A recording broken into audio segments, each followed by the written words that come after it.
Continuamos conversando con el padre jesuita Joseba Lascano sobre la espiritualidad. Padre Joseba, me preguntaba cuando le escuchaba hablar sobre cosas tan interesantes y tan hermosas de lo que el Espíritu va haciendo vivir en una escuela y particularmente en una escuela de fe y alegría. Me preguntaba, ¿es posible vivir eso, por ejemplo, en una escuela pública? Porque muchos de nuestros televidentes a lo mejor son educadores, pero no forman parte de una escuela explícitamente cristiana o católica, sino que hace su vida en una escuela pública. ¿Es posible que ese tipo de espiritualidad se viva en una organización, en una escuela no confesional? Yo creo que no solamente es posible, sino es real. La experiencia de tanta gente que precisamente ante la cercanía del niño necesitado, del joven en un momento de crisis, etcétera, cantidad de gente está dando ese tipo de respuesta. Es decir, yo diría, uno debe reconocer la presencia del Espíritu también ahí. ¿Consciente o no? Sea la persona consciente o no. O sea, nosotros, un poco el pecado grave que hemos cometido los católicos, que nos hemos apropiado y hemos secuestrado a Jesús y hemos secuestrado al Espíritu. Jesús sigue siendo libre de todos, y no solamente de más allá de los católicos, sino yo diría más allá de los mismos cristianos que reconocen a Jesús.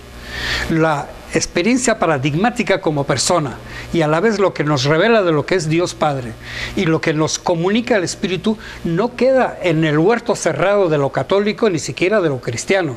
Por consiguiente, esta realidad sigue siendo, y creo que de nuestra parte humilde. ¿Qué aspectos prácticos concretos nos permitirían poder afirmar que en una escuela realmente se vive la espiritualidad?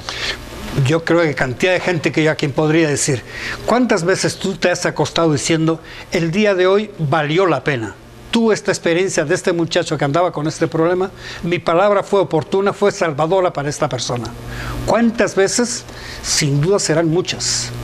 A lo mejor no tienen las ayudas sistemáticas que puede tener una cosa organizada como la de Fe y Alegría, pero esa realidad, y más en nuestro pueblo que tiene una sensibilidad, yo diría como fina, y más todavía entre las mujeres, que son una mayoría de los educadores. El fundador de Fe y Alegría decía, Fe y Alegría es un fenómeno fundamentalmente femenino, porque lo han hecho no solamente los directivos destacados, los historiadores siempre destacan a los líderes. Los que hacen la historia son no los líderes, sino la gente anónima.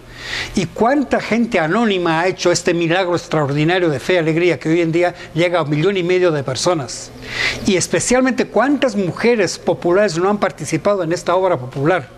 ¿Y cuánta gente anónima? A mí me gusta destacar la esposa de la historia que conocemos de Abraham Reyes, que es la entrega de su casa al que él había construido, posibilitó la primera escuela, pero no hablamos apenas de Patricia de Reyes, que participó.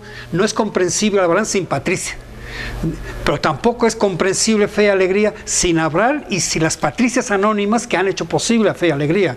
Y no es posible entender tanta belleza que hay en nuestro pueblo, sea cristiano o no, tenga una opción política u otra, en que profundamente podemos y humildemente reconocer, aquí puedo decir yo, aquí está la presencia del Espíritu de Dios. ¿Y cómo puede cultivarse eso? Pues acompañando la experiencia personalmente, dándole esquemas interpretativos de lo que le pasa. O sea, un poco una de las ventajas que puede tener Fe y Alegría, hacer una institución, etcétera, que te permite sistematizar tu experiencia, digamos, con un marco teórico, con acompañamiento personal, en este mundo moderno de soledades a codazos. Hoy vivimos mucho más solitarios que los campesinos que andaban antes perdidos en el monte, que sabía de los cuentos del vecino, porque a la hora que se encontraban conversaban mucho. Hoy no conversamos con el que está en la puerta de al lado, en el mismo edificio, en el mismo apartamento. Pues vivimos soledades a codazos, y hoy en día, si es una necesidad importante, es la del acompañamiento. Y creo que en el mundo de la educación es especialmente importante el acompañamiento pedagógico, acompañamiento personal, acompañamiento espiritual, acompañamiento para que se pueda entenderse a sí mismo y la vocación en la que está, para que sea una persona realizada y feliz. Joseba, ¿tendrá algún impacto la espiritualidad en la calidad de la educación? Sin duda, para mí es un factor así como muy fundamental. Velas que en aquel tiempo los términos de calidad no se planteaban tanto como hoy en día, que se sistematizan mucho más.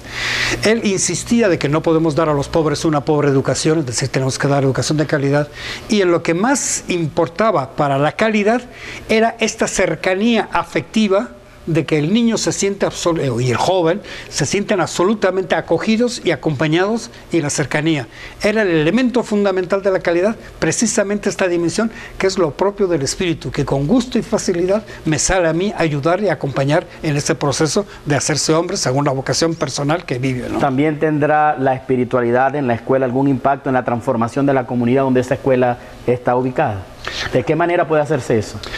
Bueno, en primer lugar, asumiendo la realidad, con toda la conflictividad que puede haber, con todas las tensiones, pero sobre todo asumiendo la responsabilidad que es muy propia del educador. El educador continuamente está retado al reto de que ellos tienen una cosa sagrada, que es la vida de estos jóvenes o de estos niños o de estos adultos a los que estoy atendiendo.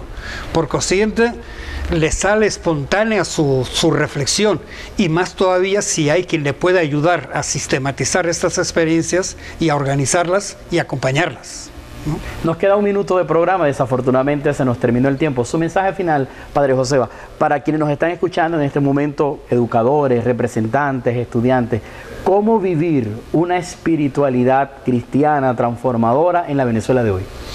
Sí, yo diría desde luego, tenemos muchas cosas que superar de nuestras tensiones que nos amargan la vida en el mundo político, pero también en el mundo religioso, en el mundo eclesiástico, etcétera. Y yendo a la fuente, para mí personalmente, y creo que para muchos, la experiencia paradigmática del modelo de Jesús, experiencia de Dios que se hace viviendo nuestra propia experiencia.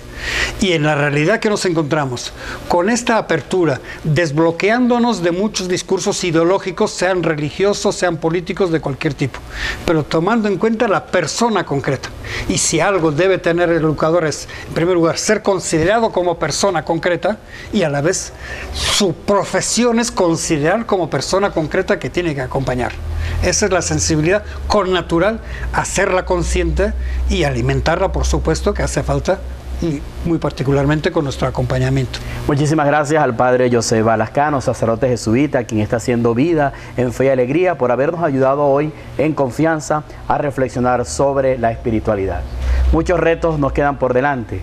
La vida de los niños, las niñas, los adolescentes, los jóvenes venezolanos está en manos de quienes apuesten por un futuro mejor. Tenemos que construir una Venezuela preñada de justicia, paz y libertad para que estos niños y estas niñas puedan elevar volantines de sueño en justicia, paz y libertad. Fe y alegría, estamos comprometidos con ir sumando esfuerzos, con ir sumando voluntades para que esta nueva Venezuela pueda ser posible. Así que le invitamos a continuar acompañándonos en este espacio de reflexión sobre el quehacer educativo y su impacto en la realidad nacional en confianza.